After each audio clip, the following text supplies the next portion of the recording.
How is it in 2024 people are still able to vote to determine if somebody else gets rights or not? Like the Palestinian people, they should be able to form their own state without the AOK from the UN Assembly, because that just means it's a group of people dictating who gets to have rights and who doesn't have rights.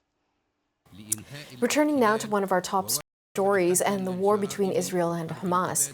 United Nations members have voted to grant the Palestinian territories new rights and privileges. It's also seen as moving the Palestinian delegation one step closer to full membership at the UN.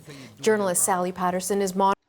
I'm glad, even though not everybody agreed upon Palestinian people having rights and privileges, that they were still able to get enough votes to have it passed.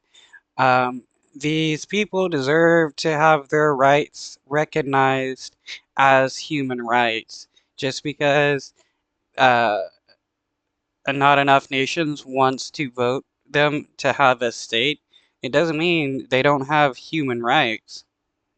Monitoring the developments and joins us once again from New York. Sally, can you tell us more about what's happened in this vote? Well, we've seen quite a dramatic morning so far here in New York, as is often the case at the United Nations, where representatives rarely miss the opportunity to make the most of their time addressing their fellow members.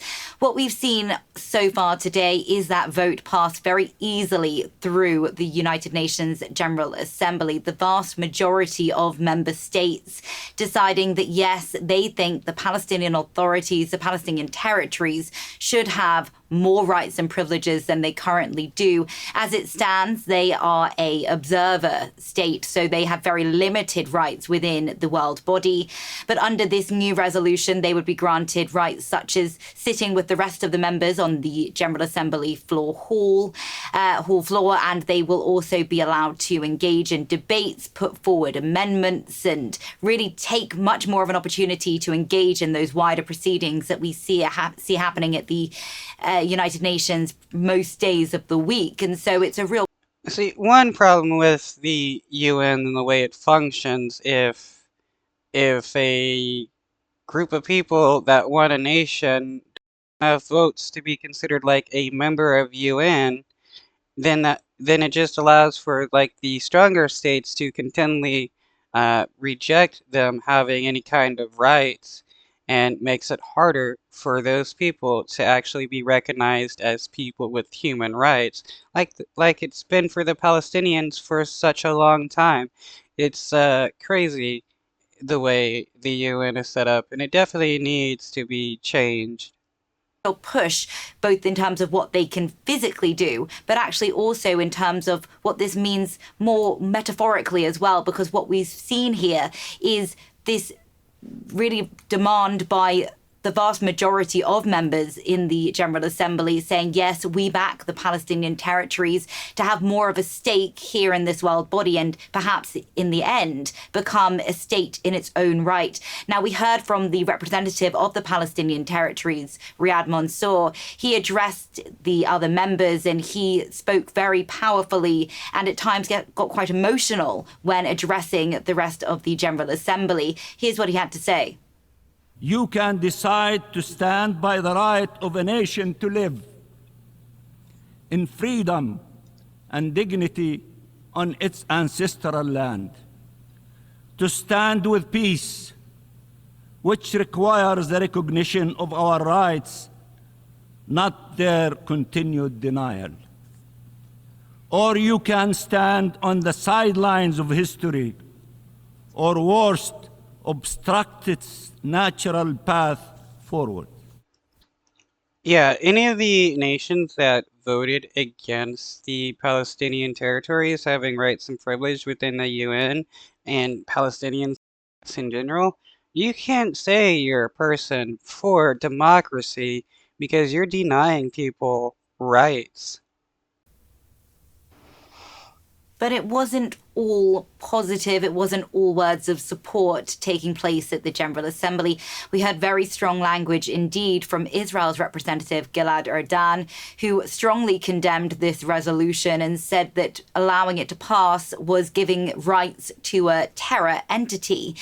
Erdan accused the representative for the Palestinian territories of supporting Hamas's October 7th attack, or at least not condemning them, when we saw more than 1,200 Israelis killed and many others taken.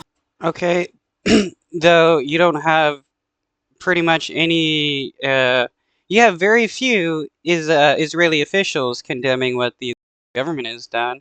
You got Bibi Netanyahu, who's continually justifying the atrocities in the West Bank and the atrocities going on in Gaza.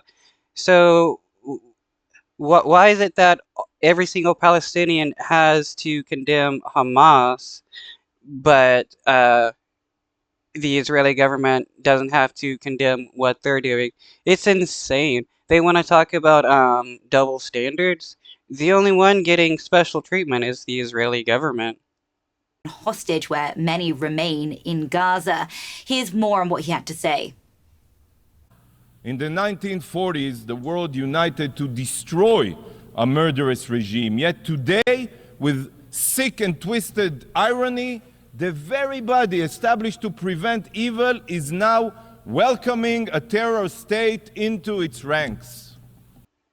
Right, says the Israeli spokesperson who supports the Israeli government committing genocide in Gaza, stealing land in the West Bank, kids being kidnapped or killed in both Gaza and the West Bank, starvation by the Israeli government.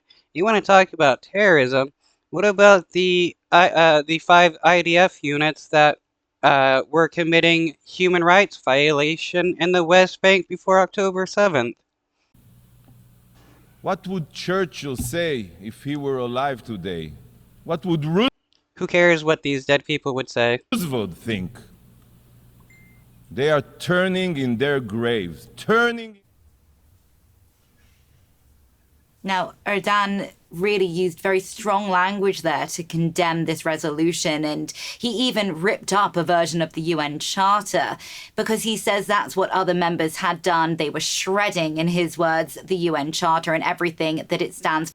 I think it's funny that the Israeli government only supports the UN when it's benefiting the Israeli government, but when the UN does something that doesn't benefit the Israeli government or they don't like, they want to be against the UN, like a lot of Israeli officials calling the UN anti-Semitic or Israeli defenders calling the UN anti-Semitic. Back to you.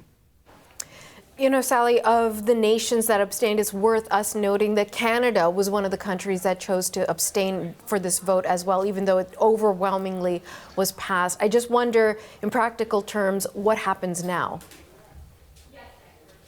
Well, several countries chose to abstain because this really isn't a simple thing that we've seen happen here in New York. Because whilst, yes, the Palestinian territories do now have more rights under UN rules, they aren't a fully fledged member of the United Nations. In order for that to happen, it needs to pass a resolution as well through the United Nations Security Council. Now, last month, that was attempted. A resolution was put forward for that council to vote on, and it failed. And that's because the United States used its veto votes. It's one of the permanent members of the United Nations Security Council, and therefore has... Permanent members of the Security Council is problematic because it gives a few nations like more power over other nations in the UN. That's something that needs to change. There shouldn't be permanent seats in the Security Council. Those seats should be voted upon by the UN General Assembly. Special rights to be able to basically stop a resolution in its tracks. The US says that as things stand, this is not the way to achieve peace in the Middle East. They say that really this is... Well, the Palestinian people having their own state isn't a way of achieving peace. It's hilarious how the United States is to be about freedom for everybody everywhere, yet they don't want the Palestinians to have their own state, to have freedom, to have rights. Not supporting ongoing diplomatic efforts on the ground. They say that right now the Palestinian territories don't have what it takes, don't constitute a state under UN rules, and therefore it says it will continue to block any. What qualifies a group of people being a state besides them saying that they're a state and that they want to